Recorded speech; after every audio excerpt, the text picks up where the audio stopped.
And we are live. So happy Women's Day from, on behalf of everyone, I'm sharing this with whoever is watching or is going to watch in time. And as we were talking earlier, every day is a Women's Day. And yet today, we kind of also take this moment to pause and in the collective own the space of being a woman and sharing about that. So doing it a little differently than how we usually do it. So I'm going to invite each of the sisters who are here to introduce themselves and in whatever way that you are called in this moment to introduce yourself. To share a little bit about you and the theme that we will be moving after our introduction and sharing would be on being a woman. What does being a woman, how does that open or settle for you in your everyday life? And how do you navigate the rhythm of that? And so when are you able to, when are you not, so everything. So we're going to take and I think we might meet the rhythm right here. In our movement. So I'll introduce towards the end, I guess. So I invite whoever wishes to go to start. Hi, I'm Sunita Shulmani, and being a woman for me has been a recent enough discovery, because I think to shift from a human doing to a human being itself takes its course. I hold a work identity of being a therapist. I practice Jungian analysis, depth psychology. So I work with abstractions and unconscious. And I'm a mother. And I specify that today because it has been a turning point for me in this journey from doing to being. And today, I'm really, really grateful to be part of this sisterhood and sharing this day, not in a way that sometimes celebrations are looked at, but in a way where my heart opens and I'm able to connect to each of you in this space. That's the wish I bring. And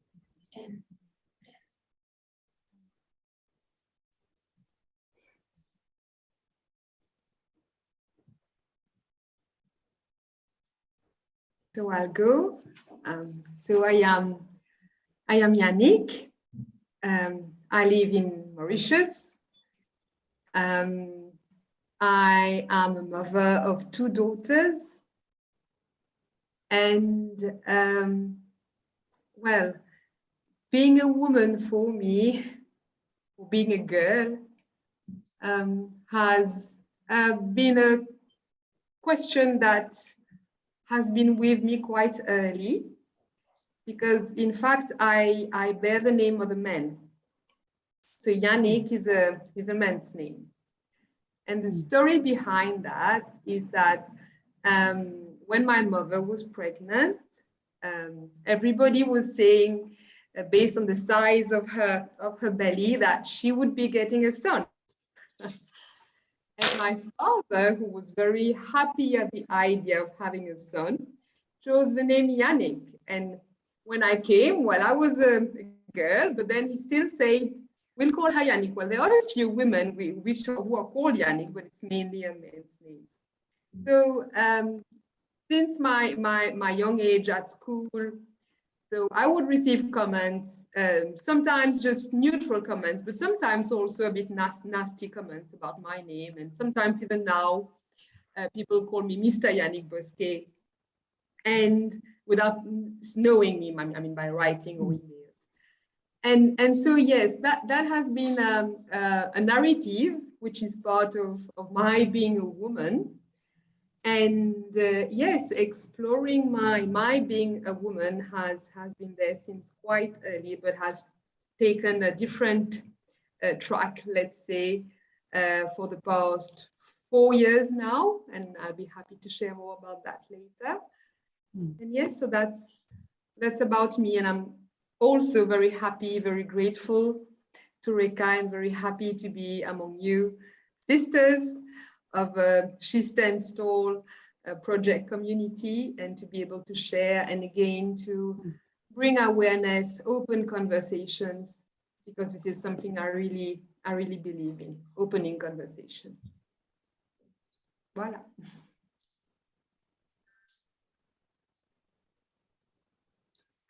All right, since Martina now looks like she's not going to go next, I'll go.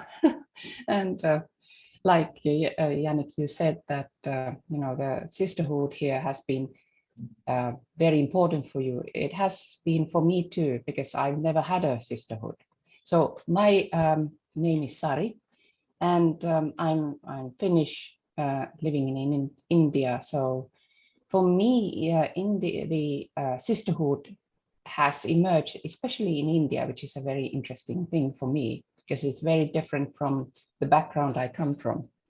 And I've been an educator, I've been doing a lot of training in my life, which is very, if I put it somewhere, it's very patriarchal. And that's how I identified for a long time. So coming to a sisterhood was very, very revealing for me, because after a long time, because I'm not very young anymore. Oh, well, age is a very different, you know, how we see age.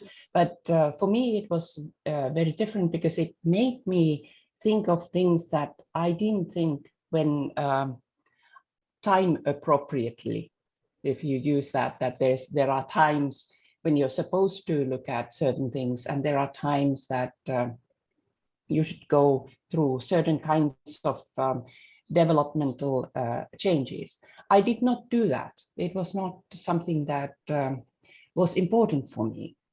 So finding this sisterhood has opened for me very different ways of looking at myself. And it's also opened, again, something which I left behind, which is the mystic in me, the alchemist in me, because I see the power of a woman, the power of the womb, whether you have children or not, as something that which creates. You're an alchemist. You change things. You don't just sit there, and even by being, it doesn't mean that you have to do everything, but it can be being also. So yeah, I think that's something to start with.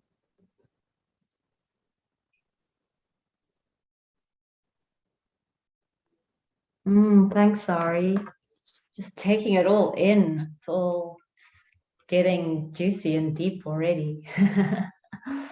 So my name's Martina, and I'm going to take off where Sari left, where she talked about the mystic and the alchemy. Sorry. Because yeah, that is something that keeps deepening more and more the more I allow and investigate my own womanhood. It's like it comes up really strong, and yet it still feels like something that needs to be hidden.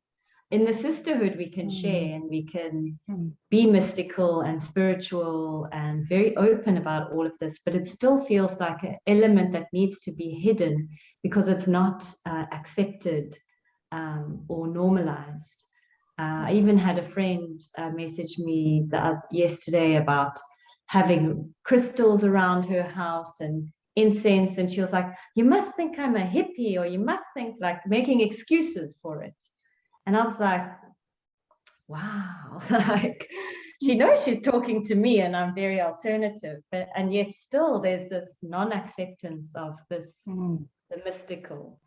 So I'm a women's empowerment facilitator, and I've come to be there through my own learning and unlearning, actually.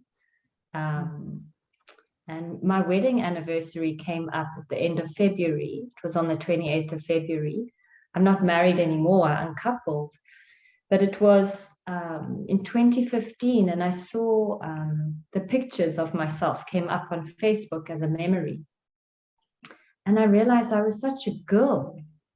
Like, and it didn't even feel that long ago. I was like, wow, I've changed so much. I really feel like I've become a woman now. And like, and that evolution from like not knowing to knowing. And I'm not saying I know it all or anything, but God, I know a lot more than I did when I was back there. And that knowing it was something that had to settle into my body, and it became an embodying. Yeah, so that's a little bit about me. Something that I was thinking, I was just driving back home now, that I wanted to share on this call about women. And I want to say it just in case I don't find an opportunity to slip it in, is that I think the difference that I can see in myself from that, the young woman who got married and didn't really know herself, she was still finding out about herself, to where I am today, is there's a piece actually around validation. And that woman who was getting married was still in I was still in a place in my life where I was seeking validation through my work, through my family, through my partner, through everything, through all the external sources. And now the position that I'm in, and that I'm not practicing, but that I'm growing stronger at, is that I validate myself. Like, I no longer rely or trust or need the outside validation. And it was something that I was holding on to so tight as a guiding force in my life. And I think that's a powerful evolution of coming into womanhood. Yeah. Yeah, so I wanted to share that of my own experience.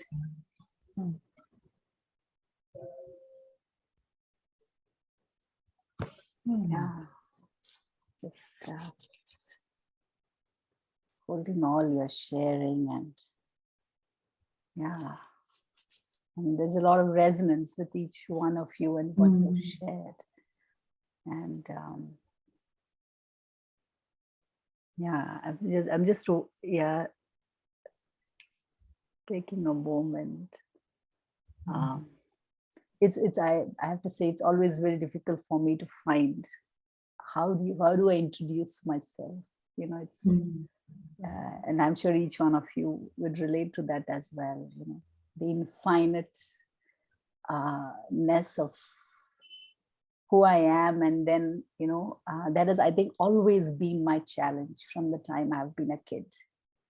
The knowing and the seeing and the being, and then tell me, who are you, or what do you do? You know, that always is like that for me. And one thing in the recent times that I've become more and more aware of, that is, I'm an explorer. I'm an explorer of truth, and I have been that from the time I've been a kid. I need answers. So I was always the one asking, naming, going towards things that are uncomfortable for me. I want to know, why is it uncomfortable for me? People, and that has also got me into a lot of trouble in my life. And many times my own, I feel that I forget that I'm a girl or I'm a, Mm. you know, so my parents never ever told me that, but the world told me many times, this is not where you must be or you can't be. And it was very confusing. And I think really being a woman, this journey for me was again that exploration, the question, what, you know, it comes, what the hell, you know, what the hell, what I feel, what I experience, it is so not many times what I see as spiritual or I see as sexuality, and it has no room. That's how I was. And that's how this, of me wanting to really know what is this being a woman. And that's where I think some of the most painful fall for me was also that exploration. Had to, I think, go through a lot in that journey towards truth. And yeah, and of course, through this journey, you know, as Sari was talking about, the mystic and the alchemist and the healer and the medicine. And I'm sure, Sari, I'm sure you also knew this at different points in your life. There is, you know, I knew that, but I felt the world did not get it, you know, and what is everyone up to was always something that, you know, and as I think I have been on this journey in the last 12 years, I feel like I have, it's something that Martina talked about, validation, that I don't need anybody's validation, you know. It's like, I knew it all along. Now I'm going to just be there and just be me. And yeah, and I'm not, and it's not an easy journey. It has not been. It is a difficult journey. And yeah. And so it's from an engineer, logical life to where I am today is a very different place, which I never ever thought I would ever be. In this call, sitting and us talking about being a woman was not on my path. So, you know, yeah, and I feel, yeah, and that's kind of an everyday for me as well. That movement of not knowing what is in for me today, what is going to, yeah. So explorer is what I'm going to go with. Yeah. That sounds so lovely. And I'm also, Rekha, you spoke about that, and Martina also spoke about that validation and things being external.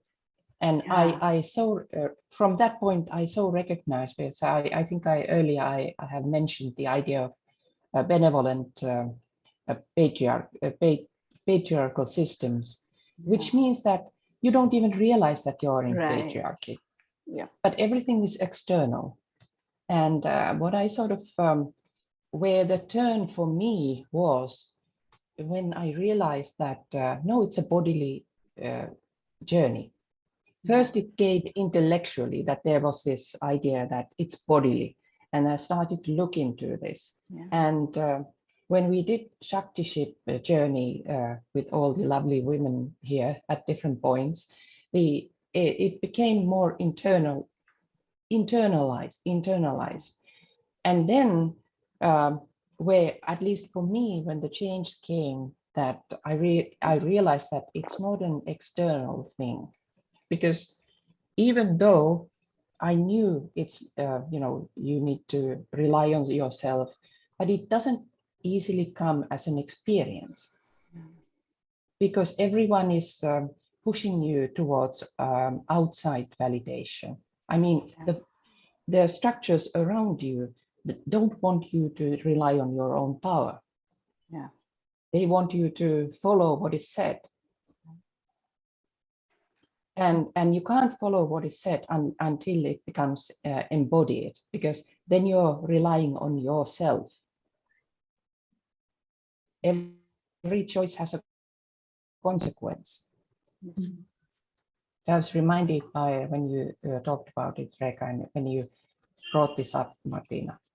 Yeah. I think that's something very, very deep, very, very important in the being. Yeah. And that is, I mean, it sounds like the truth, you know, Sari, when you say that choice has a consequence. Because sometimes choicelessness is not even recognized, you know, in a patriarchal setup. Even though for me, my personal experience growing up in Kerala in a matrilineal family, for me, choicelessness appeared in the way I saw women in my family and around. And for me, being a woman was always a tall order because I saw women doing everything possible under the sun. 24/7, relentlessly, day after day, going out to work, running the family, looking after children, cooking, cleaning, social do's, maintaining relationships. Like the list is so long, like I'll exhaust myself. And it sometimes becomes ingrained, the not enoughness, right? Right. Because how much ever you do, you're not women enough. Right. Because you are somehow not this Wonder Woman. And in a journey to kind of perfect this, you know, being the woman, to be a woman, you know, and you set out to a space where when the body does not give you a choice and says that, no, I'm not following the head anymore. I'm just pulling the stop here. I think for me was the space for the gears to shift. And I think that the difference between choicelessness and then taking a conscious choice of how I would like to be, whether am I serving the world or do I serve the self? Right. And it's not easy, this choice, because you are flowing against the tide in some way. Nothing is easy. No choices will have backups or support. Even the choice for me to leave a corporate, extremely high achievement oriented, up there kind of a job, to deciding to follow my passion, what called for me, was difficult because there wasn't the worldly support that comes in, even in terms of training, even in terms of resources, even in terms of people telling you, okay, you know, just go ahead, follow that. And I sometimes feel that the too muchness of the external world that we keep attending to in one small way or the other, right? There's just so, I have always felt it to be too much attending to the external world, that what I experienced inside in me, which when expressed, was always told as too much. Right? You're too sensitive. Yeah. You think too much. You feel too much. You're too compassionate. You're too empathetic. You can't be too soft like this.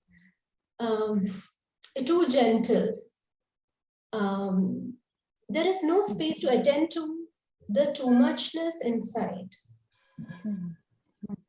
And I realize that sometimes we need to make space for all the too muchness inside first. Before we attend to what the external world is expecting from you.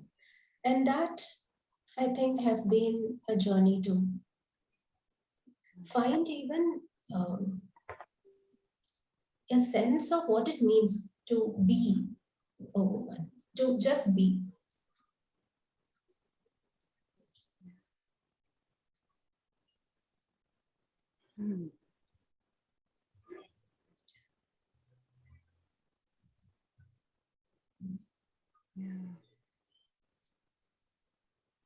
So I'd like to share that, well, I absolutely relate to what Sunita has just shared. And to me, it's, as women, we have to take on certain specific rules which are set by some social expectations.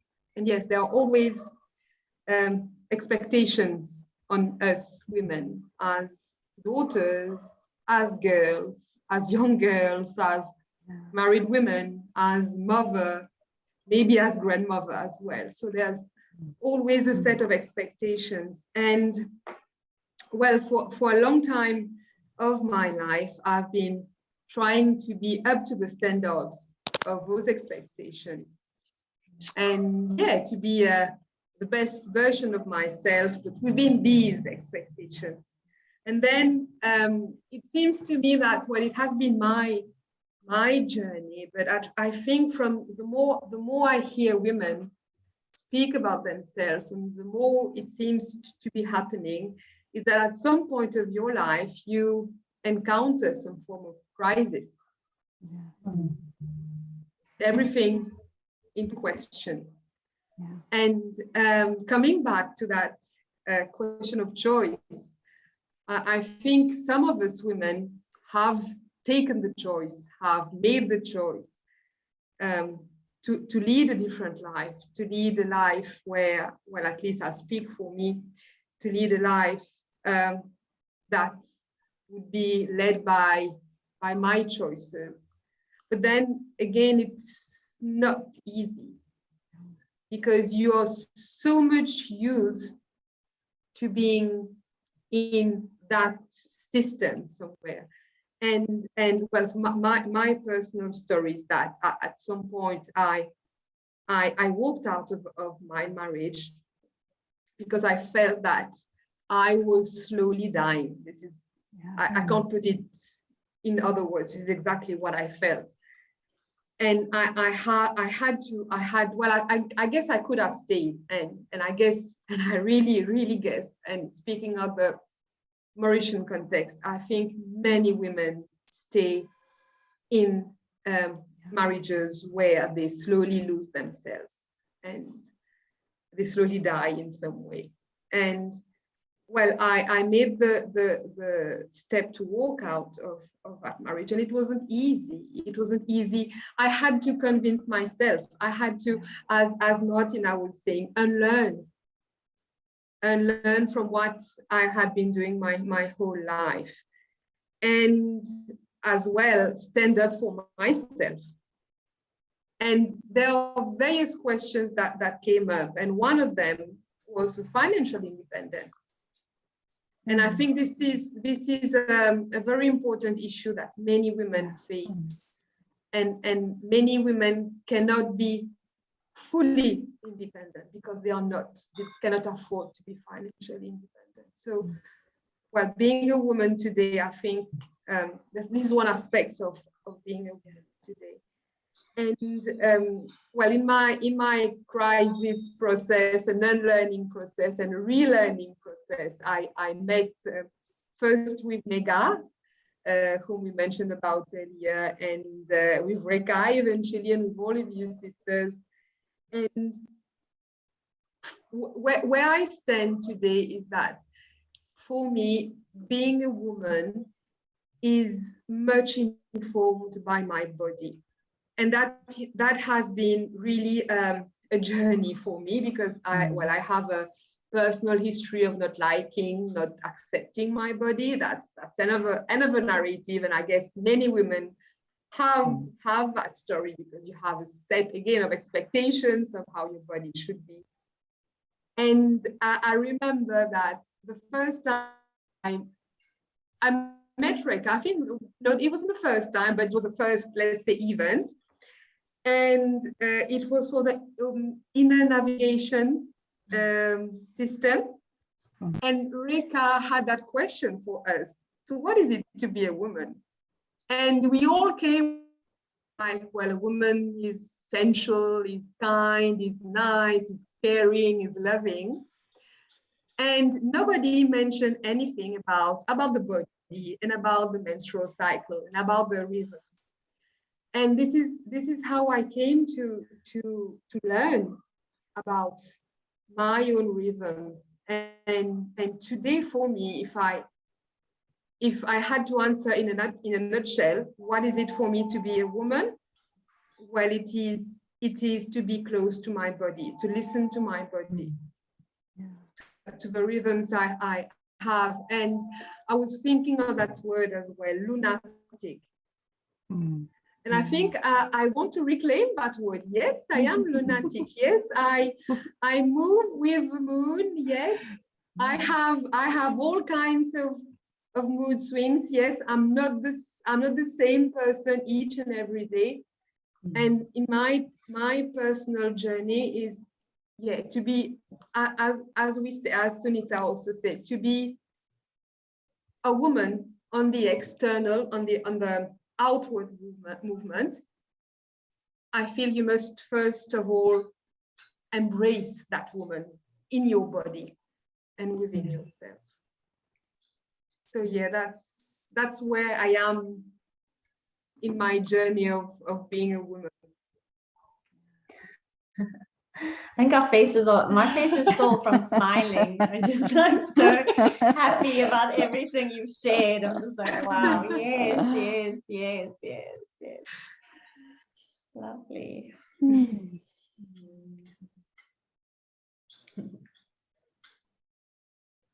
You know, that crisis that Yannick is talking about, I saw us all nod. Yeah. And there's a great YouTube talk, The Art of Being Yourself. And she talks about, like you say, this turning point. And Reka also spoke about the many falls she's experienced through her navigating the past few years of finding out what it means to be a woman.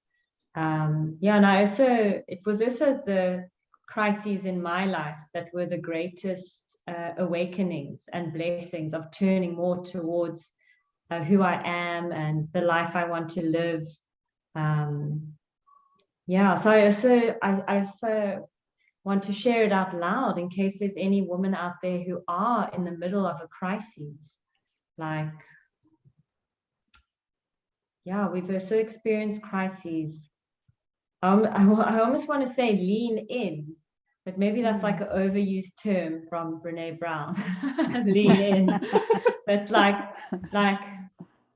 embrace it. I would even say go under. It's because I think for a woman's journey, it's going under. It's beautiful. Go under. You go underground. That's so nice, Rick. I even imagine going under the water, just allowing yourself to drop. It's also touch, right? That's when you beat the body. When you beat the body. Meet. When you go underground, whether it's or any, you feel the touch. You feel the water, or for me it's land. I see land like a tree, a seed to, yeah, but yeah, that, and I think that's, yeah, I know, Martina, you continue, you were saying that, so I just. No, I just wanted to put that in there. We're going, yeah. Yeah, and I think for me that's where the difference. Sorry, were you saying something?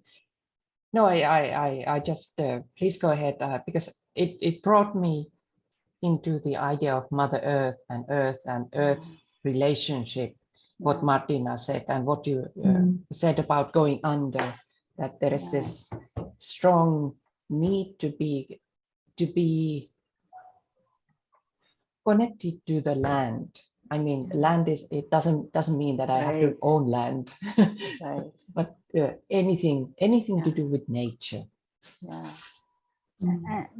And I think for me that's where the biggest difference was, because even before I came to my women's thing, I had already quit the IT, so I had already made that shift, and I was on a spiritual path. I was on a spiritual enlightening, self-realization, meditation, life skills. I had my guru, and it was beautiful. It was a beautiful path. But again, I that's when I really realized that I was getting more disconnected from my body.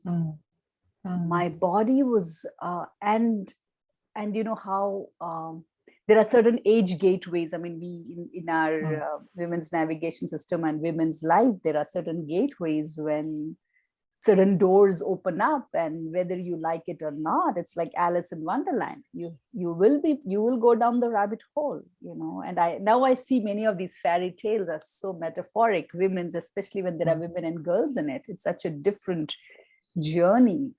And that's when, and I so want to emphasize this descent and the body movement, because it's my body who brought me to where I am. It's not my mind or my intelligence or any of that. It's my body, which one fine day refused to take one step ahead. Just, and that was like an experience for me, because I felt like, what's happening? And with all my mind and my intelligence, I could not make my body do what she just, and it was like suddenly there was this, I realized there was a split for me from the body. There was me, and then there is my body. And I think that was when it was a huge thing. And then of course, dreams for me, it's my dreams. When the descent underground gateway opened up, I wanted to hold on to the world and the validation and to this other life. But my dreams would keep showing me, no. And again, I would wake up in my body and I was like, oh yes, no, yes, no, like no. Yeah, and how my intelligence, like this mind forgets, and then the body would come, and that was like this. I think it took really few years, 5-6 years, like this, the pull, even and I want to acknowledge that, Yannick, you said you came out of a marriage, a partnership. I did too, and I think I'm very grateful for my partner for who he was, because he was the catalyst for where I am today. And I'm grateful that he never saw me, because if he would have seen me and acknowledged me, I would have been, many times I would have not come to me. And that his not seeing me really made me want to see me. And for that, I'm very grateful.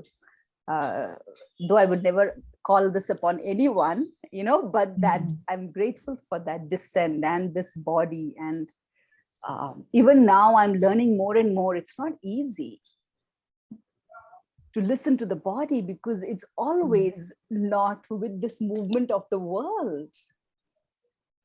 It is, but now I know is that when I say I don't want to do something, or something is so grand and nice, and oh, it'll give you name and fame and you can go there, and I'm going, and then I start feeling this thing in my body, and then when I sit and when I say no, I will not do it, there is something that is like I will like, what is this, so it's just I'm learning more and more for my body to not have to say no, that I am in it. So we are moving together, and that I don't have to keep splitting off. I think that's something that I'm learning more and more to. And that is, again, I think this word slowing down, resting. So you're Otherwise, I miss my body completely. Yeah. And I think what you said reminds me of this myth of Inanna Yes, I was thinking about her. Thanks for bringing her. Yeah. and her descent, right? Yes. And Yep. every rung, every door she needs to go to the Yeah. underworld to meet her sister Shkigal. Yeah. She needs to sacrifice that one thing that's most Right. valuable for her. Right. And validating And validate, of her. Yeah. yes, like Ujjwal, the things Yeah. that she so values, which Yeah, are all everything. external. Yeah. And at the last door, what is asked is her skin, Yeah. So hardcore. It's hectic. And what, as each of you are sharing, for me, the journey of the descent is so real Yeah. for the being, Yeah. because it's also called the dark night of the soul, right? The Right. soul needs the body to inhabit. And when we adapt to living in our head, Yeah. then the soul leaves the body. It's Yeah. fluttering somewhere Right. without finding a container to just sink in. Yeah. And we need to go into that journey to prepare our body so that the soul can find its way, the soulfulness. Yeah. And for me, being a woman is about experiencing soulfulness.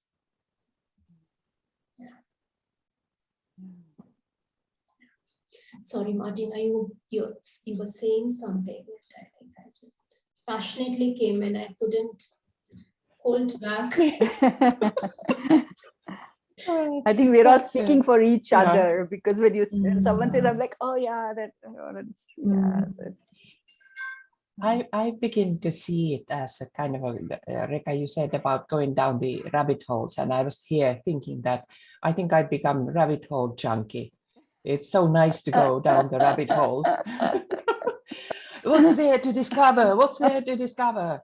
And so, but the kind of one of the big shifts for me in the body was that body is actually full of space. Yeah.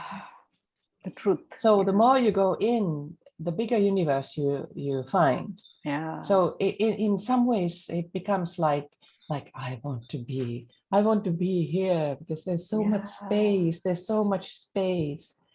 True. And I think that's it's not that what I'm seeking for is the feminine in me. Yeah, I'd like to also make the difference that being a woman is not 100%, it's not exact the same thing as acquainting your feminine side. Yeah. Because I still find the masculine too, because sometimes that also has to come out, because sometimes I need to keep my ground. While I think feminine is really good at it, sometimes you need something more to, or you need to be in the world of doing, because we still are human beings. You need to eat, I hope. procure, Yes, cook. you need need to do so many things. Also. Yeah, but that journey inward to find the feminine and acquaint that, because I think that's a part that was sort of missed in the kind of even that very mild patriarchal. I mean, it wasn't something that you were pushed or somehow forced, but it was there as a structure which doesn't support the feminine. Yeah. Yeah. Not even in men.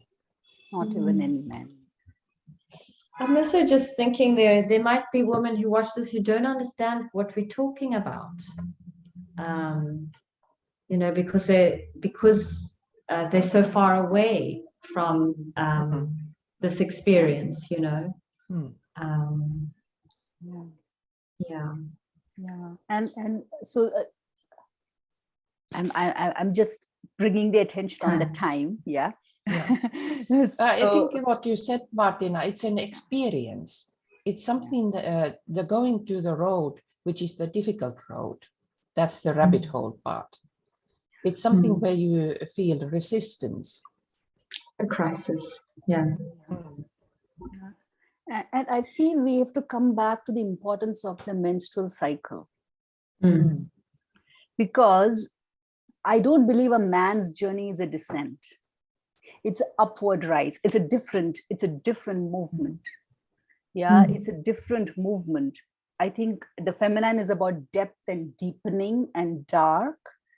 And it's a very different, and it's, I don't even like feminine, masculine anymore, those words, because everyone has a different idea about what it is, you know. So, you know, when I say woman, I'm also talking about the woman, you know, the womb and the menstrual cycle and the rhythm.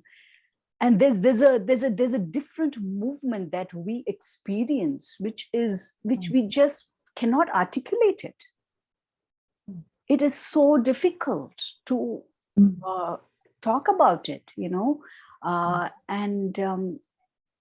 Yeah, and I feel like if we, and that's my invitation to those who are watching and they feel confused, what are they talking about? I would ask you, what's your relationship with your menstrual cycle? What's your relationship with your mother? These two questions. Just these two questions will open a whole world of things, you know, because if you know, I don't even know that I have bleed, it just comes, then you're missing something, which is what is something about this biology is very precious, because for me to stay in my head comes at a cost to me. It really comes at a very great cost to me, which I only realized, you know, as I started going into my body and now I realize that, you know, like exercise, gym, and you know, so many things that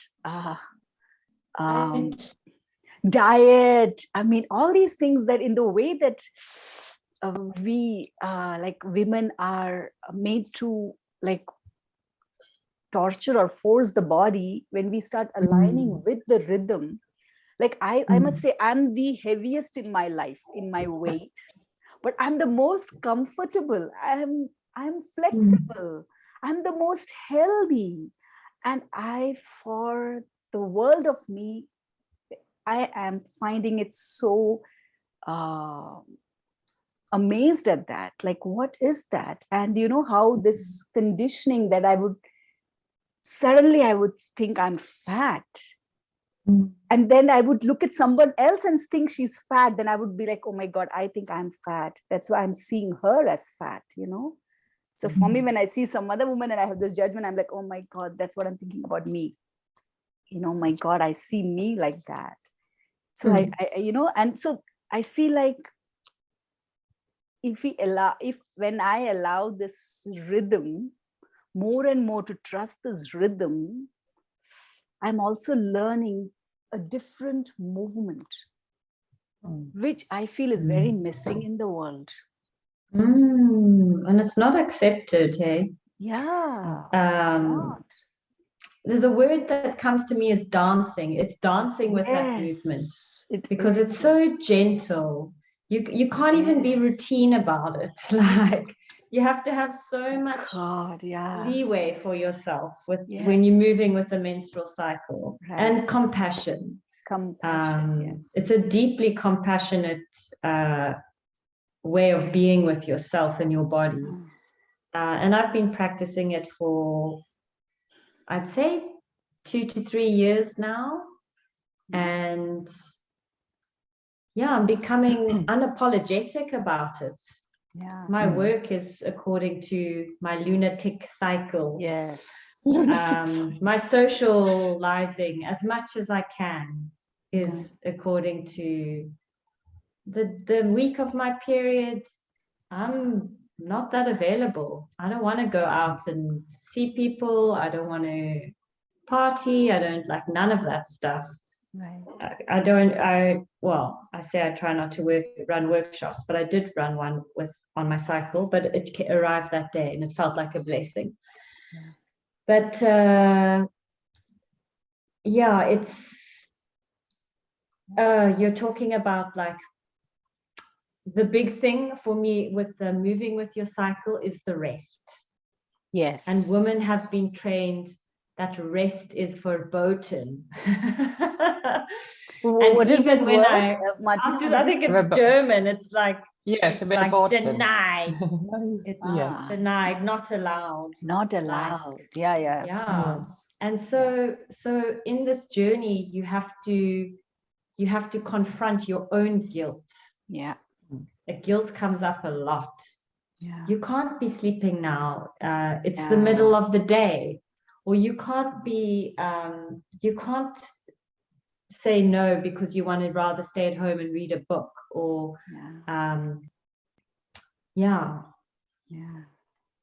maybe not coming up with the best examples, but even my body, as much as we talk about embodiment, there's a resistance in my body.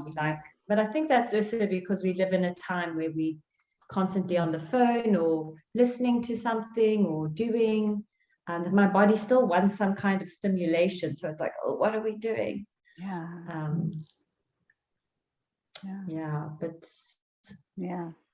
Moving with the cycles is a deeply empowering and expansive life experience. Right. And I would add to that that when the menstruation cycle is over, you get into menopause. It doesn't mean that you're done. That's when your creativity really props opens up. Yeah. Good. I like to hear this because I've been asking myself questions because I embrace so much my rhythms and my bleeding, and I've been asking myself this question. But thank you for sharing this, Sarah. Yeah, you become the rhythm as you start moving towards your menopause. And the crone and the queen years kind of. I feel those are the best years of a woman. Many don't meet it. That's when many have, you have less interference from outside. You have more space inside. Yeah, true. We And need space inside. We need. Because many, but in a patriarchal world, by the time a woman reaches the queen years, her body is beaten down. She's burnt out. She's exhausted. She's really exhausted by that time. Fatigued.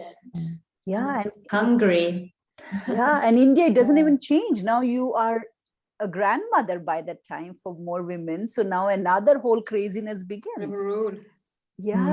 So it's like a never ending. And I just want to bring this on Women's Day because there are these snippets on memes and ads doing rounds made for Women's Day, which glorifies what being a woman is.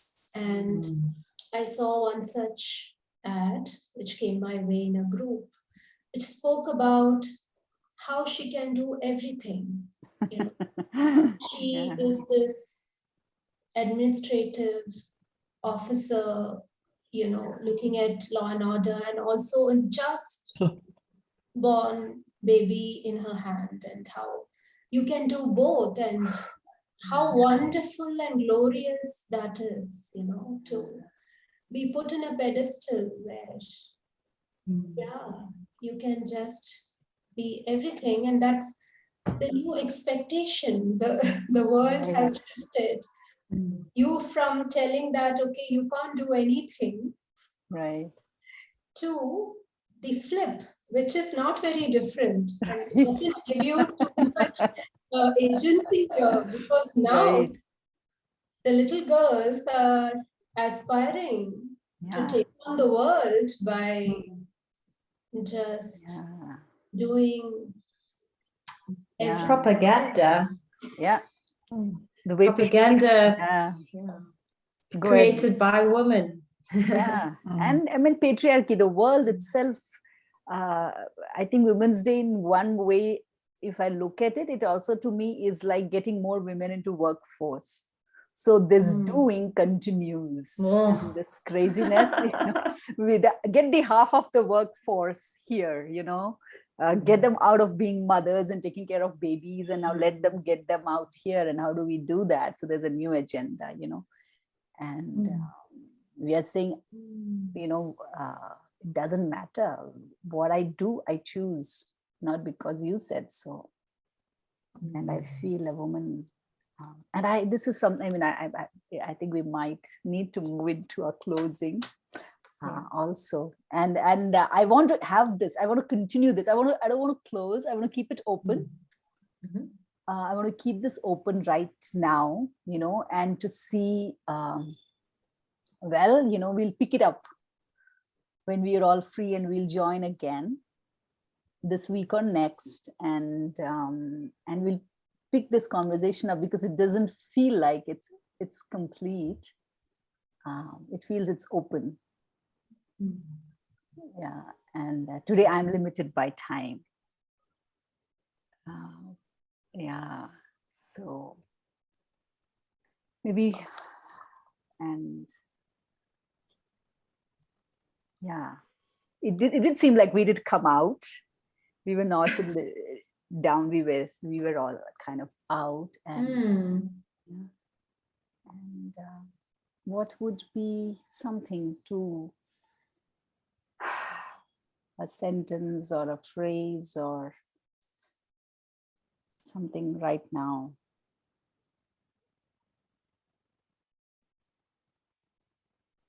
that we can explore further, even in the next coming together.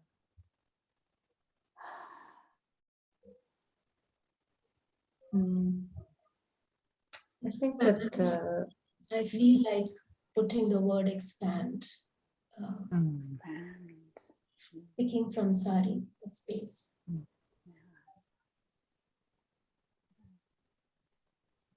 I'm kind of just imagining us like holding hands, and I'm thinking of like the support, and again it's that sisterhood, and how much we need each other, like how this conversation is just so like special, just even for us, and how we may not even begin to understand how important this is, right? Like we don't know the impact of it. Yes. So I'm just imagining us holding hands. I think we can. Yeah.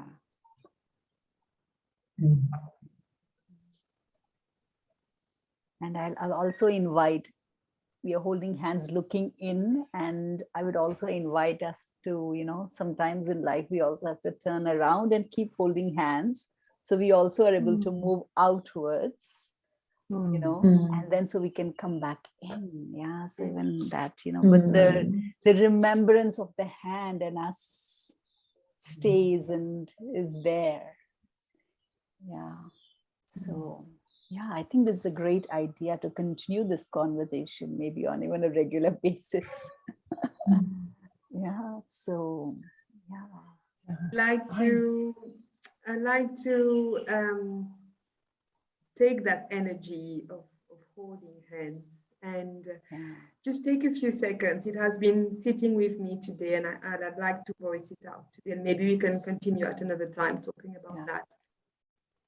I'd like to hold space for women who are in war today. I'm thinking obviously about women in Ukraine. This is the what's happening right now, but they're in so many places around the world. Yeah. Women are suffering because of war, and a war which is not theirs at all. So just holding space for them and sending whatever love, energy from us here to them. That's where we pause for now and just take a minute together.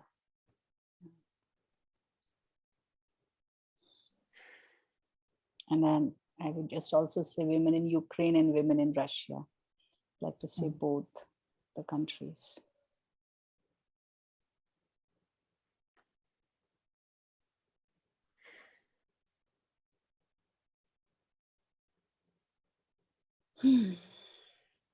And in any war-torn place. Any war torn, yeah. And back as well, yeah. We all carry wounds of some war. Yeah. Yeah. It's a spiral with elements. Yeah. And what we put into that makes it alive. Yeah. Yeah. Maybe live with this mindful awareness into our respective womanness, yeah, and into our lives. Yeah. So have a beautiful evening, each one of you. Blessed. Blessed be.